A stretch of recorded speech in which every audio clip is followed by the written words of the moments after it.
Welcome, Emilio. Thank you. How are you? Doing great.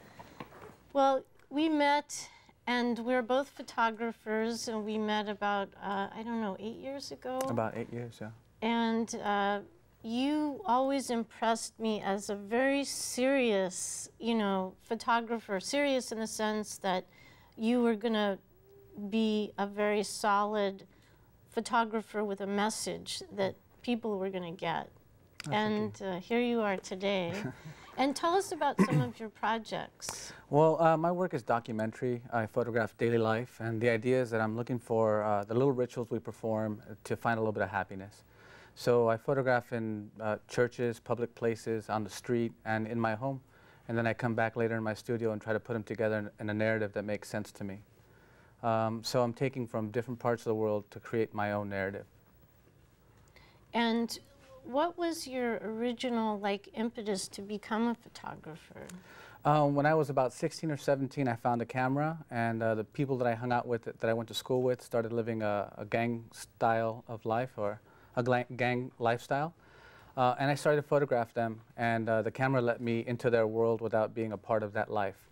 And through the camera, I've learned a lot, and I can share a lot. So the camera for me is a way to learn and share what I've been experiencing through life. Wow. And you are from San Jose. You grew up in San Jose, and you went to school. Where did you study? I was in San Jose working with a photographer who worked for the Mercury News, and he told me about the University of Missouri School of Journalism. So I packed up, and 6 months later I moved out to Missouri, and about a year after that I started going to the School of Journalism out in Missouri, in Columbia, Missouri.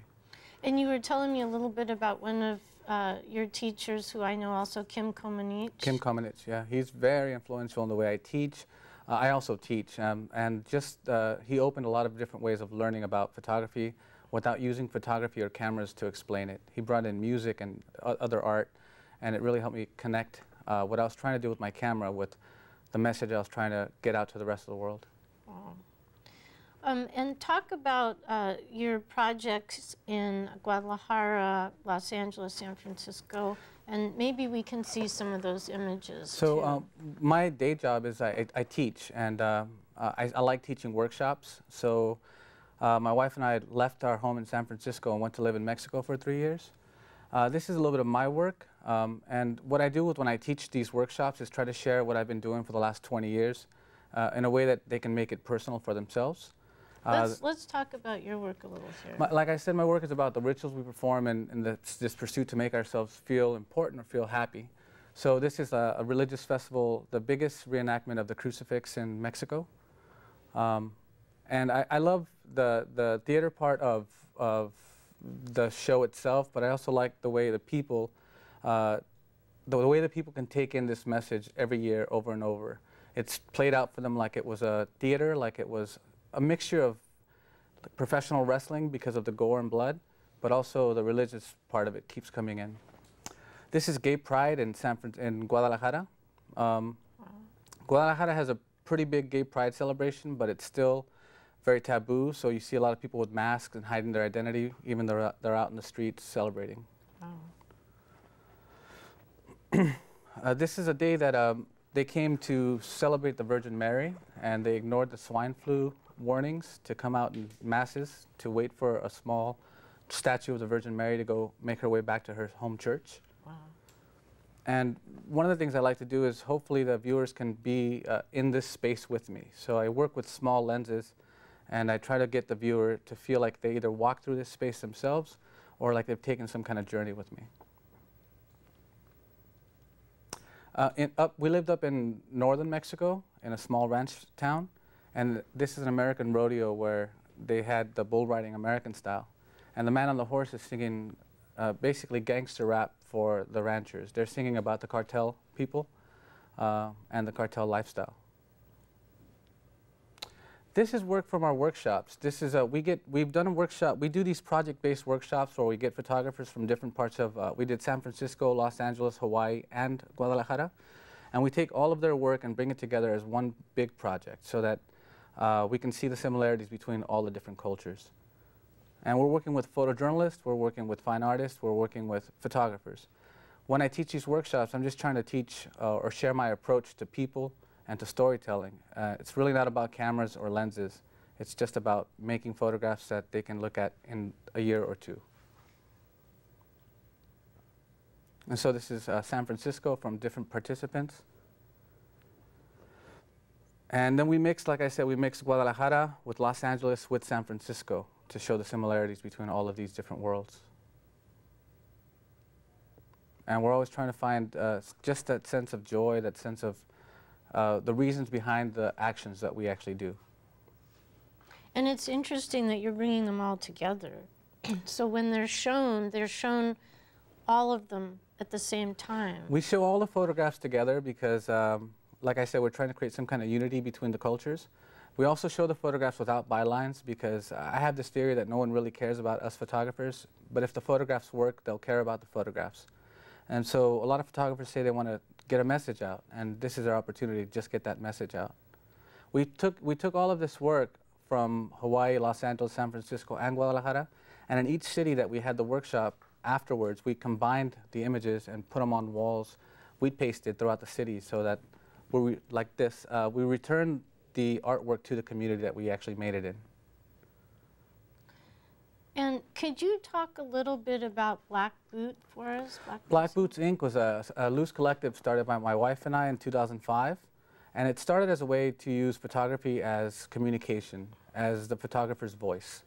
And so we run these, like I said, project-based workshops where we get together with photographers from all over the place and collaborate on the production of an exhibit, a public art show, or something online. And we mix poetry and some writing. And this last project also had silk screening that we worked with. And what kind of venues do you show the work in? We've done museums out in Mexico. We had our first 2 shows were in museums in Mexico, but we also take this out to the street. There's something that disconnects the viewer from the photograph. If I go to your community and make photographs and then take them away from your community into a gallery, there seems to be a disconnect between the message we're trying to send and the person we're trying to send it to. So what we do is we make the photographs in the community, go process them in our studios, and bring them back to the community so they can see themselves on the walls.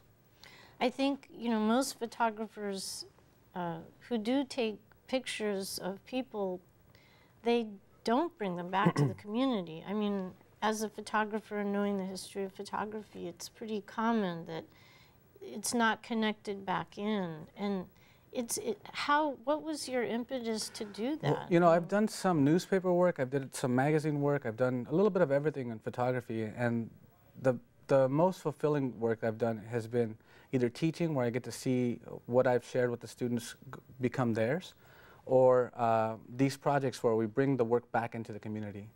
Most of the times if I see someone in the newspaper that looks like me, it's either because they're being looked for by the police or they've just been caught by the police. So people who look like me are not in our mainstream media. If I can produce work that gives the people from the community some dignity and then bring it back into the community, I think it's very satisfying. And I had asked you before, and I'm just going to ask you again, if there was a dream project you could do, what would that be?